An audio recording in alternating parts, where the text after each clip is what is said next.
Oke, assalamualaikum. Ini adalah materi terakhir di bab struktur atom ini menentukan golongan dan periode.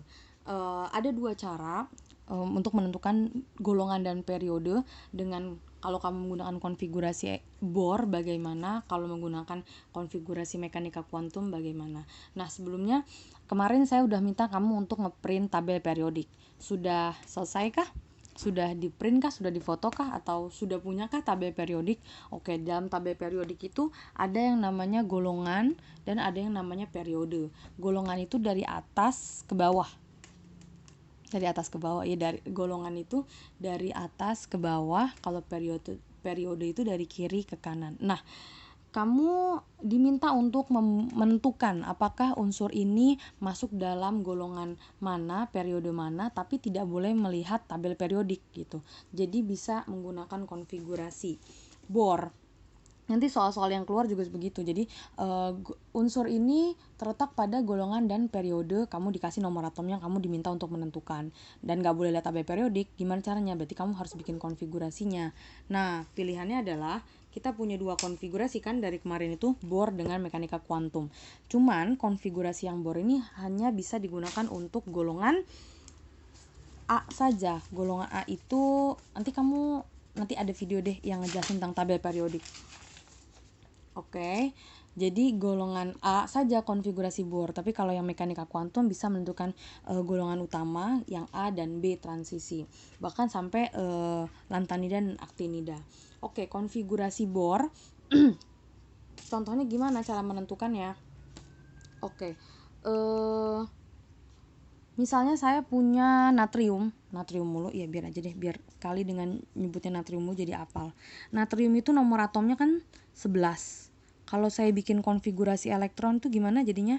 2, 8, 1 gitu kan ya. Nah, yang terakhir ini, angka di kulit terakhir, elektron pada kulit terakhir disebutnya sebagai elektron valensi. Elektron valensi adalah elektron pada kulit terakhir.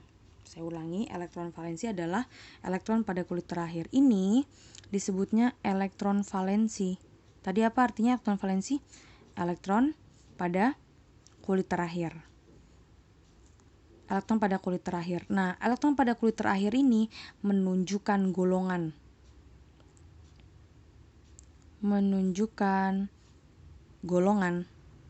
Nah, karena dia 1 berarti 281 golongan berapa?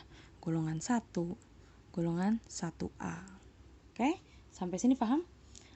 Sampai sini paham ya? Karena ujungnya 1 berarti itu namanya golongan 1A. Terus, misalnya saya punya Cl.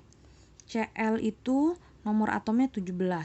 Kalau saya bikin konfigurasi elektron berarti gimana? 2, 8, 7 gitu kan. Nah, elektron valensinya berapa? Elektron valensi adalah elektron pada kulit terakhir, berarti 7 kan. Elektron valensinya 7. Berarti golongan berapa Cl itu? Berarti Cl adalah golongan 7A. Oke, sampai sini paham? Oke, tiba-tiba saya ingat saya punya tabel periodik di buku. Biasanya kalau kamu dapat buku kimia, coba cek belakangnya, biasanya suka ada tabel periodik. Ini yang namanya tabel periodik yang tadi saya bilang. Tabel periodik unsur. Nah, ini dari atas ke bawah ini namanya golongan. Golongan 1A, golongan 2A. Yang sebelah sini sampai sini itu namanya golongan B. Kalau A itu dari sini 1A, 2A, terus 3-nya loncat ke sini 3A, 4A, 5A, 6A, 7A, 8A. Ini adalah golongan 8A yang kemarin kita pakai untuk menyingkat konfigurasi elektron, masih ingat ya? Oke, ini golongan utama tuh ini berarti. Terus ini golongan transisi, golongan B, transisi nih. Lalu yang ini namanya bintang 1. Dari yang atas ini namanya lantanida, golongan lantanida. Ini aktinida. Nah, kita diminta untuk menentukan di mana letak unsur atau atom berdasarkan konfigurasi elektron dan gak boleh lihat tabel periodik. Nah, kayak tadi contohnya yang tadi saya udah buat. Misalnya saya punya tadi untuk menentukan kalau pakai konfigurasi atom Bohr, misalnya ada Na, nomor atomnya 11, 2, 8, 1 gitu kan. Elektron valensinya 1. Oh, berarti dia ada di golongan 1A. Coba kita lihat golongan 1A mana. Ini kan golongan 1A. Adakah Na di situ? Allahu Akbar. sorry, kucing saya pakai berantem. Oke, Na ini ada di sini golongan 1A kan? Ya, ini dia masuk dalam golongan 1A. Paham? Terus kita punya Cl itu 287. Berarti dia golongan berapa? Karena 287 berarti dia golongan 7A. Nah, kita lihat sekarang di golongan 7A. Ini kan golongan 7A kan ya? Ada Cl nggak? Ada Cl. Oke. Jadi sampai sini paham? Bisa cara menentukan golongan menggunakan konfigurasi bor. Contoh lagi misalnya saya punya sulfur atau belerang, atau jangan, saya pakai fosfor yang suka ada di pupuk, lambangnya P. Fosfor itu nomor atomnya 15. Kalau saya buat konfigurasi elektron berarti gimana? 285. Nah gitu kan, berarti dia golongan berapa? Lihat elektron valensinya, berarti dia 5, maka dia pasti golongan 5A. Oke, gitu. Kalau saya punya misalnya Ca nomor atomnya 20, berarti konfigurasinya gimana? 2882 gitu kan? Berarti golongan berapa dia? Lihat elektron valensinya yang di ujung, golongan 2, berarti dia golongan 2A. Let's check it. Oke, apakah betul di golongan 2A ada Ca? Ada ini. Oke. Terus apakah betul di golongan 5 ada P? Coba kita lihat. P. Ini kan golongan 5 ada P. Oke, sampai sini paham? Ada lagi yang namanya periode. Apa bedanya periode? Periode itu kalau dalam tabel periodik dari kiri ke kanan itu namanya periode. Periode 1, periode 2, ini namanya periode ke samping. Periode 1 hanya ada H dan helium saja. Kalau periode 2 dari kiri ke kanan ada siapa? Li, Be, langsung B, C, N, O, F, Ne, itu namanya golongan 2. Ada yang namanya periode 3. Periode 3 berarti ini Na, Mg, Al, Si, itu dan seterusnya. By the way nih angka mereka tuh berurutan loh ya. Ini kan 1 nomor atomnya. Terus nih 2. Ini periode 3, 4. Nih nomor atomnya 5, 6, 7, 8, 9, 10. Periode 3 dari 11 sampai 18. Ini periode 4. Tuh. Oke. Periode 5, periode 6. Jadi dari kiri ke kanan disebutnya periode. Nah, bisakah kita menentukan periode dari konfigurasi atom bor? Bisa. Lihatnya dari mana? Lihatnya dari banyaknya kulit. Coba kamu lihat Na, ini ada 3 kan? 1, 2, 3 kulitnya ya. Di sini kulit K, di sini kulit L, di sini kulit M. Karena ada 3 kulitnya yang di dalamnya ada periode, ada elektron-elektron, maka dia masuk dalam periode ketiga. Periode ketiga. Coba cek Na di periode ketiga nggak? Ini 1, ini 2, ini 3. Ada Na di periode 3? Ada. Dan Na dimasuk dalam golongan 1A. Oke, sekarang Cl 287 berarti berapa periodenya? KLM ada 3 kulit. Ya, karena ada 3 kulit berarti dia periode 3. Kita lihat di periode 3 adakah Cl? Ada nih Cl, periode 3 golongan 7A. Sampai sini paham? Satu lagi, Ca misalnya 2882 berarti dia golongan 2A karena elektron valensinya 2. Lalu ada K, L, M, N. Ada berapa kulitnya? 1, 2, 3, 4. Oh, berarti dia periode keempat. Karena periode itu lihat dari banyaknya kulit. Nah, periode 4 coba kita lihat. 1, 2, 3, 4. Ada Ca? Ada. Di golongan 2? Iya, betul. Oke, sampai sini paham? Oke, lanjut kita menentukan konfigurasi mekanika kuantum. Konfigurasi mekanika kuantum ini dibagi jadi 2. Ada yang golongan utama dengan rumusnya, dan golongan utama itu golongan A maksudnya. Golongan A itu yang mana tadi? Ini 1, 2, 3 sampai 8 ini A, yang B itu yang tengah. Yang B itu yang tengah. Sorry, aduh ini kucing saya berantem coba. Oke, terus gimana? Ya ampun. Oke, lanjut. Konfigurasi mekanika kuantum ini pakai sistem periodik SPDF kan ya. Jadi kalau nanti di akhirnya ada S dengan P, berarti dia masuk dalam golongan utama atau golongan 1A. Kalau dia akhirnya itu S dengan D, berarti dia golongan transisi atau golongan B. Oke, gimana caranya? Ini ada rumusnya. Kamu hafalkan aja, catat di buku terus dihafalkan. Jadi kalau ujung terakhirnya adalah NS1 berarti dia golongan 1A. Kalau dia N itu maksudnya angka ya, kulitnya dia bisa 2, 3, 4, lihat aja kamu. Kalau ujungnya S2 berarti dengan catatan ini yang tertinggi ya. Nah, 2S2, NS2, NP1 berarti 3, jadi dijumlahin 2 tambah 1, 3. Ini 2 tambah 2, 4A. Kalau ujungnya ini dengan, jadi N dengan N-nya ini sama, angkanya sama, ini jadi 5A, kamu tambahin 2 dan 3 jadi golongan 5, 2 dan 4 kamu tambahin jadi 6, 2 dan 5 berarti 7A, 2 tambah 6 jadi 8A. Contoh, misalnya saya punya apa ya?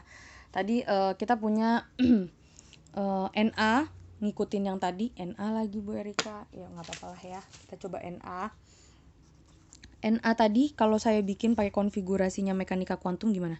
NA itu kan nomor atomnya 11, berarti 1S2, 2S2, ya 2P, 6, 3S2 gitu kan? 3S2, 3S1 ya, karena kan 11, 3S1. Nah, kamu lihat nih, ini angka yang tertinggi kan, ini kan 2, ini 1, ini yang tertinggi, berarti kulit terakhirnya ini, berarti elektron valensinya ini. Nah, lihat NS1, 3S1, berarti yang kamu lihat angka ininya aja, 1 kan, nih sama kayak gini, 1, berarti dia masuk dalam golongan 1A gitu, paham? Bisa cara mencarinya. Terus lihat periodenya, lihat dari mana, periode lihat angka yang melekat nih, yang tertinggi kan, yang tertinggi 3, berarti dia periode 3. Lihat angka yang tertinggi. Oke, sampai sini paham? Tahu, saya punya yang lain. Saya punya misalnya kalium dan kalium. Apa ya? Saya punya Ca 20 yang tadi coba, atau saya punya misalnya apa ya? Aluminium. Aluminium, oke. Kita coba aluminium. Aluminium itu Al, nomor atomnya 13.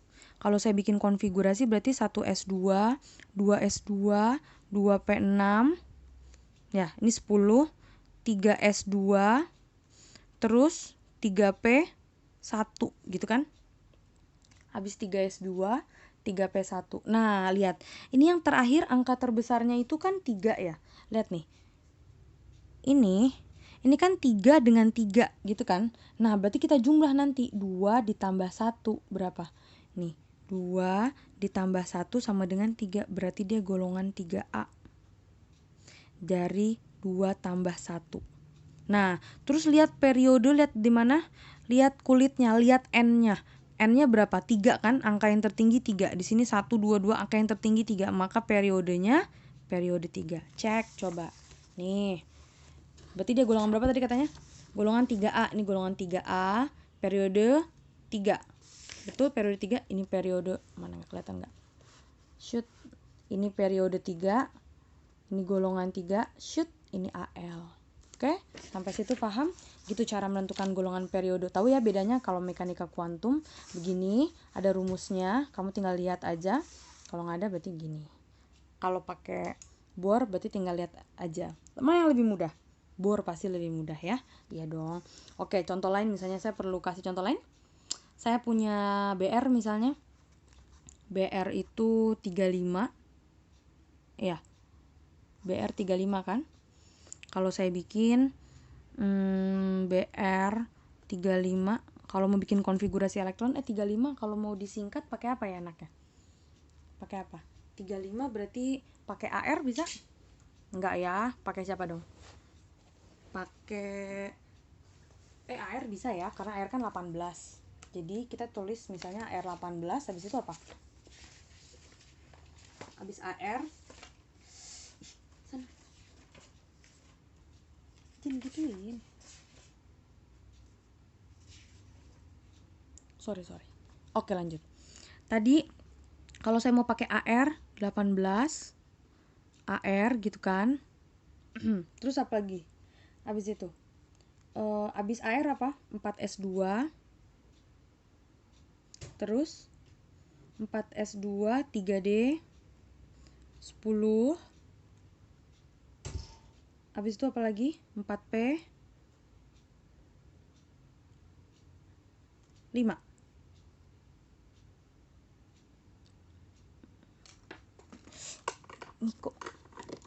Miko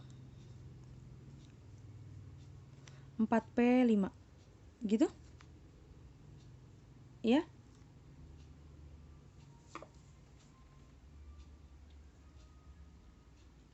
Oke, gimana caranya mengerjakannya?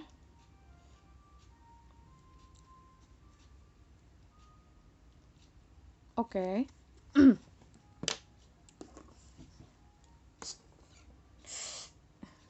Oke, sorry. Oh my god. Oke, berarti berapa golongannya? Lihat kulit terakhirnya mana? Ini ya. Lihatnya ini sama-sama 4. Ini sama-sama 4. Kenapa kita nggak lihat yang 3? Enggak, kita lihat angka yang terbesarnya dia. Ini 4, ini 4. Jadi yang kita jumlah adalah 2 tambah 5. Golongannya adalah, berarti golongan 2 tambah 5 berapa? Nih, 2 tambah 5 7, berarti dia golongan 7A. Oke, terus periodenya berapa? Periodenya lihat angka yang N-nya. Ini, berarti ini menunjukkan N. Miko, berarti periodenya periode 4, karena angkanya 4. Sampai sini paham? Ya, lihat jadi angka terbesarnya dia yang sama, 4S2, 4P4, berarti dia yang kamu lihat, nggak 3D-nya. Ya Allah. Oke, bisa ya cara menentukan golongan periode golongan utama. Sekarang kita lihat